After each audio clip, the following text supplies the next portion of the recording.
काकभुसुंडी और गरुड़ जी का संवाद था। पक्षीराज गरुड़ जी ने काकभुसुंडी जी महाराज से 7 प्रकार के प्रश्नों को किया है और काकभुसुंडी जी महाराज ने पक्षीराज गरुड़ जी के 7 प्रकार के प्रश्नों का उत्तर क्रम क्रम से दिया है। पक्षीराज गरुड़ जी के 7 प्रकार के प्रश्नों में पहला प्रश्न था 84 लाख प्रकार की योनियों में जीवात्मा के लिए सबसे बढ़िया, सबसे उत्तम कौन सा शरीर है। इस पर काकभुसुंडी जी महाराज ने उत्तर दिया था, नर्तन समनहि कवनियो देहि, जीव चराचर जाचक जेहि। काकभुसुंडी जी महाराज कहते हैं, पक्षीराज गरुड़ जी 84 लाख प्रकार की योनियों में जीव के लिए मनुष्य शरीर के समान और कोई शरीर नहीं है। ये सबसे बढ़िया, सबसे उत्तम शरीर है। इतना उत्तम शरीर है, इतना उत्तम शरीर है कि जितने चर अचर प्राणी हैं, चलने वाले और नहीं चलने वाले प्राणी, सबके सब मनुष्य शरीर पाना चाहते हैं। चलने वाले प्राणियों में पशु, पक्षी, कीड़े मकोड़े आदि जो चलने वाले प्राणी हैं, अधम शरीर को पाए हैं, निकृष्ट शरीर को पाए हैं, मनुष्य शरीर पाना चाहते हैं। नहीं चलने वाले प्राणियों में वृक्ष हैं, पहाड़ है, इसमें भी जीव हैं। ये चलने वाले नहीं हैं, ये नहीं चलने वाले प्राणी हैं। ये भी अधम शरीर को पाए हैं, निकृष्ट शरीर को पाए हैं, मनुष्य शरीर पाना चाहते हैं। सज्जनों, हम आप बराबर सत्संग में कहते और सुनते रहते हैं, ये प्राणी तो अधम शरीर को पाए हैं तो उत्तम शरीर मनुष्य का शरीर पाना चाहते हैं। लेकिन जो देव कोटि के प्राणी हैं, जिनकी उपासना मनुष्य करता है, जिनकी पूजा मनुष्य करता है, देवताओं की पूजा मनुष्य करता है।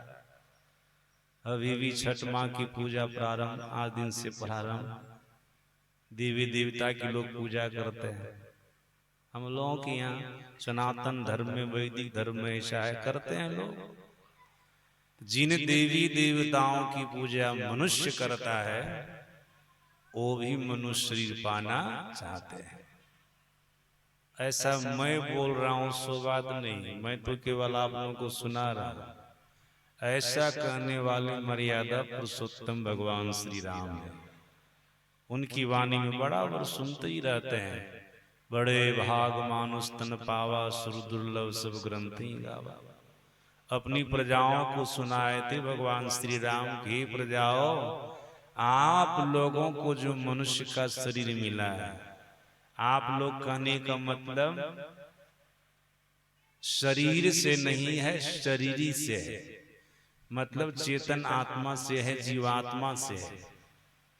भगवान श्री राम अपनी प्रजाओं को बोल रहे हैं कि आप लोगों को जो मनुष्य का शरीर मिला है, बड़ा भाग्य से मिला है। इतना उत्तम, इतना बढ़िया शरीर है कि शरीर की कामना देवता लोग भी करते हैं। देवताओं के भी मन में होता है कि मनुष्य का शरीर मिलता तो बढ़िया हो। अब आप विचार कर सकते हैं, काकभुसुंडी जी महाराज कहते हैं, जितने चर अचर प्राणी हैं, सबके सब मनुष्य शरीर पाना चाहते हैं। अब मर्यादा पुरुषोत्तम भगवान श्री राम कहते हैं कि देव कोटि के प्राणी देवता लोग भी मनुष्य शरीर पाना चाहते हैं। अब आप कहेंगे इस शरीर की खासियत क्या है, विशेषता क्या है? तो सुना रहे थे काकभुसुंडी जी महाराज पक्षीराज गरुड़ जी को।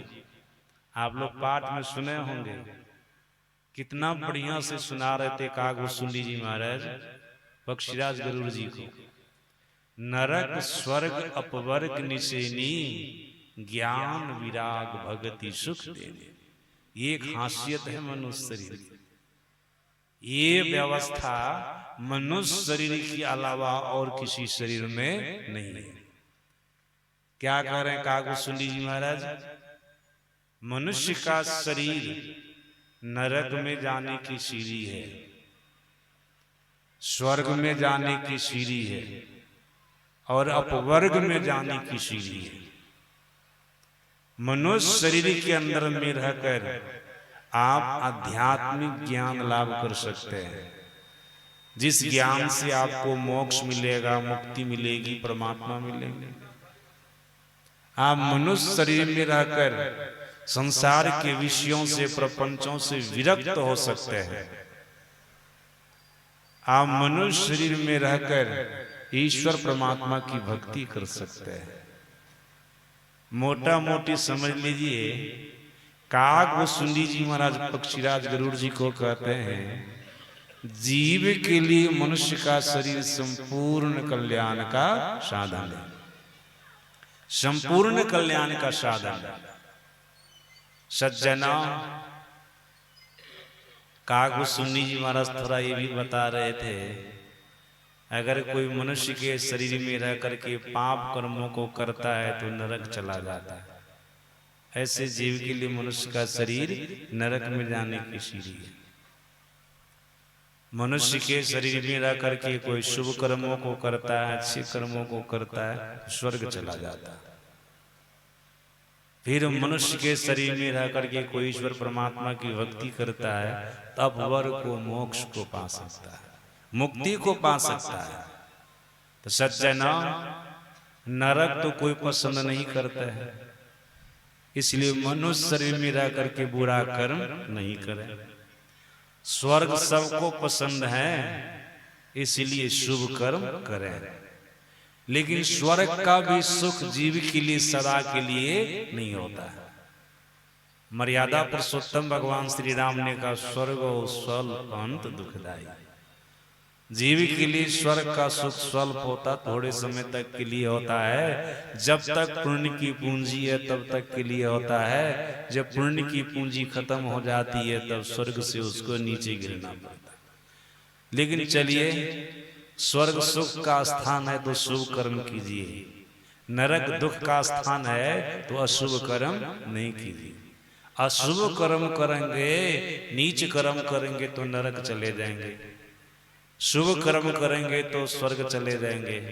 और इसी शरीर में रह करके गुरु से युक्ति जान करके भक्ति करेंगे तो अपवर्ग को प्राप्त कर लेंगे, मोक्ष को प्राप्त कर लेंगे, मतलब ईश्वर को प्राप्त कर लेंगे, परमात्मा को प्राप्त कर लेंगे। शास्त्र कहता, महापुरुष कहते, जो जीवात्मा एक बार ईश्वर परमात्मा की भक्ति करके ईश्वर परमात्मा को पा लेता है, वो जीवात्मा जन्म मरण के चक्र से छूट जाता है, आवागमन के चक्र से छूट जाता है। और आप लोग नचिकेता और जमराज के प्रसंग में कभी सुने ही होंगे। नचिकेता को जमराज ने कहा है, उनका वचन है, यही चेद सकत बौद्धुम प्राग श्रीरस्य विसृशः ततः सर्गेषु लोकेषु शरीरत्वाय कल्पते। यमराज कहते हैं नचिकेता को, ही नचिकेता सुनो, जो जीवात्मा शरीर के पतन से पूर्व, मतलब शरीर के मरने से पहले अपने जीवन काल में साधन करके, भजन करके ईश्वर परमात्मा को पा लेता है, तब शरीर का परित्याग करता है, तो परमात्मा में मिल करके एक में एक हो जाता है। और ये जीवात्मा दोबारा शरीर भाव को प्राप्त नहीं होता है। मतलब 84 लाख प्रकार के शरीरों में से किसी भी शरीर में नहीं जाता है। ऐसा होगा तब जब हम आप मनुष्य के शरीर में रह करके परमात्मा की भक्ति करेंगे। कागभूषुंडी जी महाराज पक्षीराज गरुड़ जी को कहते हैं ये मनुष्य शरीर की विशेषता है, ये कर्म प्रधान शरीर है। इस शरीर में रह करके पाप कर्मों को करके जीव नरक जा सकता है, पुण्य कर्मों को करके स्वर्ग जा सकता है, परमात्मा की भक्ति करके अपवर्ग मोक्ष को पा सकता है।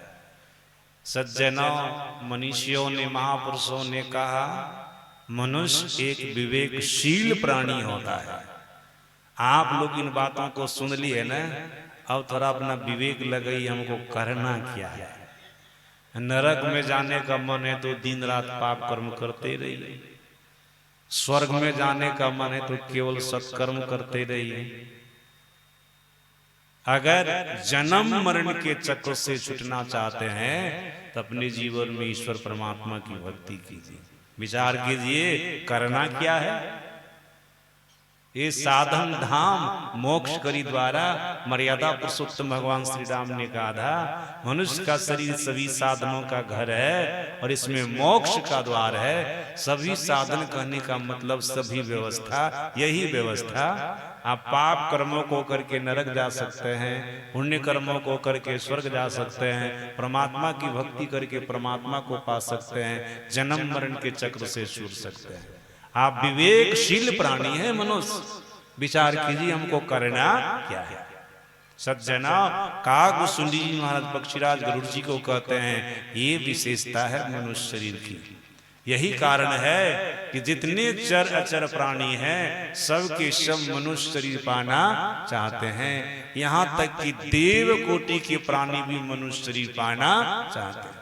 हम लोगों के सदगुरु महाराज जी ने कहने की कृपा की है मनुष्य शरीर में रहने वाला जीव ही मुक्ति का साधन कर सकता है और मनुष्य शरीर में रहने वाला जीव ही मुक्ति को पा सकता है।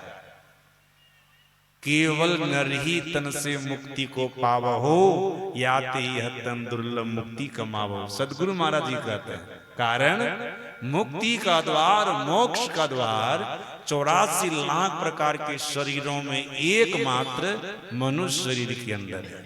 मनुष्य शरीर के अलावा और किसी शरीर में मुक्ति का द्वार नहीं है। सज्जनों साधारण भाषा में आप लोग समझ लीजिए मुक्ति का द्वार उसको कहते हैं जिस द्वार में प्रवेश करने पर जीव सभी प्रकार के दुखों से छूटता है, सभी प्रकार के बंधनों से छूटता है। जीव के जीवन काल में बहुत प्रकार के दुख लगे रहते हैं, दुख होता ही रहता है। जीव शरीर और संसार के बंधन से बंधा हुआ है। जब मुक्ति के द्वार में, मोक्ष के द्वार में प्रवेश करता है तो सभी प्रकार के दुखों से छूटता है, सभी प्रकार के बंधनों से छूटता है। इनको नित्य सुख की प्राप्ति होती है, अखंड सुख की प्राप्ति होती है।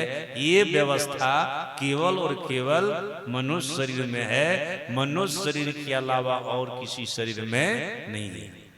यही कारण है जितने चर अचर प्राणी हैं मनुष्य शरीर पाना चाहते हैं, यहाँ तक कि देव कोटि के प्राणी भी मनुष्य शरीर पाना चाहते हैं। सज्जनों पक्षीराज गरुड़ जी का यह पहला प्रश्न कागभूषुंडी जी महाराज का उत्तर और उसकी थोड़ी सी व्याख्या करके मैंने आप लोगों को सुनाया। अब आगे पक्षीराज गरुड़ जी का दूसरा प्रश्न था सबसे बड़ा दुख क्या है। थोड़ा थोड़ा सब पर प्रकाश डालना है